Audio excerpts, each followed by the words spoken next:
حضرت امام غزالی رحمت اللہ علیہ احیاء العلوم میں نقل کرتے ہیں کہ ایک عابد کو جو کہ عرصہ دراز سے عبادت الہہ میں مشغول تھا، لوگوں نے کہا کہ یہاں ایک قوم ہے جو ایک درخت کی پرستش کرتی ہے۔ عابد سن کر غضب میں آیا اور اس درخت کے کاٹنے پر تیار ہو گیا۔ اس کو ابلیس ایک شیخ کی صورت میں ملا اور پوچھا کہ کہاں جاتا ہے؟ عابد نے کہا کہ میں اس درخت کے کاٹنے کو جاتا ہوں جس کی لوگ پرستش کرتے ہیں۔ وہ کہنے لگا کہ تو فقیر آدمی ہے، تجھے ایسی کیا ضرورت پیش آ گئی کہ تو نے اپنی عبادت اور ذکر و فکر کو چھوڑا اور اس کام میں لگ پڑا؟ عابد بولا کہ یہ بھی میری عبادت ہے۔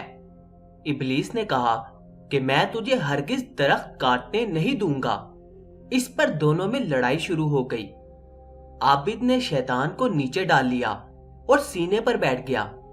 ابلیس نے کہا کہ مجھے چھوڑ دے، میں تیرے ساتھ ایک بات کرنی چاہتا ہوں۔ وہ ہٹ گیا تو شیطان نے کہا، اللہ تعالیٰ نے تم پر اس درخت کا کاٹنا فرض نہیں کیا اور تو خود اس کی پوجا نہیں کرتا، پھر تجھے کیا ضرورت ہے کہ اس میں دخل دیتا ہے؟ کیا تو نبی ہے یا تجھے خدا نے حکم دیا ہے؟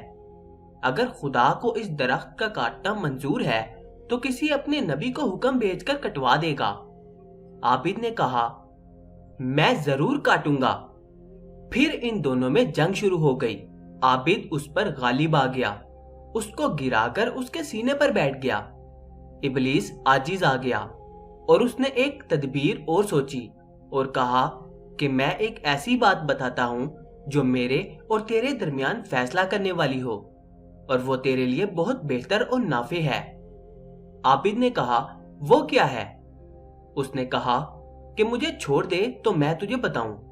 اس نے چھوڑ دیا تو ابلیس نے بتایا کہ تو ایک فقیر آدمی ہے، تیرے پاس کوئی شے نہیں، لوگ تیرے نان و نفقہ کا خیال رکھتے ہیں۔ کیا تو نہیں چاہتا کہ تیرے پاس مال ہو اور تو اس سے اپنی خواہش و اقارب کی خبر رکھے اور خود بھی لوگوں سے بے پرواہ ہو کر زندگی بسر کرے؟ اس نے کہا، ہاں یہ بات تو دل چاہتا ہے۔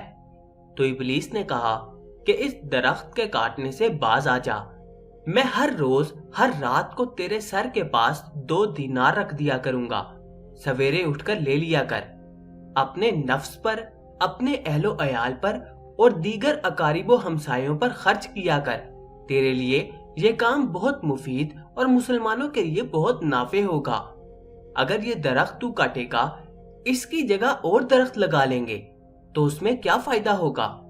عابد نے تھوڑا تفکر کیا اور کہا کہ شیخ نے سچ کہا، میں کوئی نبی نہیں ہوں کہ اس کو قطع کرنا مجھ پر لازم ہو، اور نہ مجھے حق سبحانہ تعالیٰ نے اس کو کاٹنے کا امر فرمایا ہے کہ میں نہ کاٹنے سے گناہگار ہوں گا، اور جس بات کا اس شیخ نے ذکر کیا ہے وہ بے شک مفید ہے۔ یہ سوچ کر عابد نے منظور کر لیا اور پورا عہد کر کے واپس آ گیا۔ رات کو سویا، صبح اٹھا تو 2 دینار اپنے سرہانے پا کر بہت خوش ہوا۔ اسی طرح دوسرے دن بھی 2 دینار مل گئے، پھر تیسرے دن کچھ نہ ملا تو عابد کو غصہ آیا اور پھر درخت کاٹنے کے ارادے سے اٹھ کھڑا ہوا۔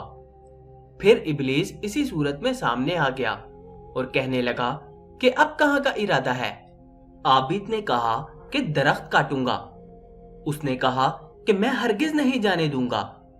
اسی تکرار میں دونوں میں کشتی ہوئی۔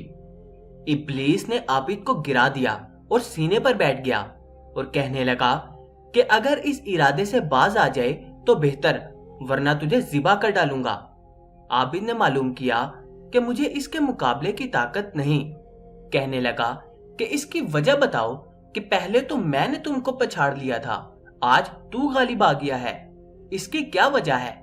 شیطان بولا کہ کل تو خالص خدا کے لیے درخت کاٹنے نکلا تھا، تیری نیت میں اخلاص تھا، لیکن آج تجھے 2 دیناروں کے نہ ملنے کا غصہ ہے۔ آج تیرا ارادہ محض خدا کے لیے نہیں، اس لیے میں آج تجھ پر غالب آ گیا۔ اس حکایت سے معلوم ہوا کہ شیطان مخلص بندوں پر غلبہ نہیں پا سکتا۔ حق سبحانہ و تعالیٰ نے اس کی تصریح فرمائی ہے۔ پارہ 14 سورۃ الحجر آیت نمبر 40۔ ترجمہ: مگر جو ان میں تیرے چنے ہوئے اخلاص والے بندے ہیں۔ تو معلوم ہوا کہ بندہ شیطان سے اخلاص کے سوا نہیں بچ سکتا۔ اخلاص ہو تو ابلیس کی کوئی پیش نہیں جاتی۔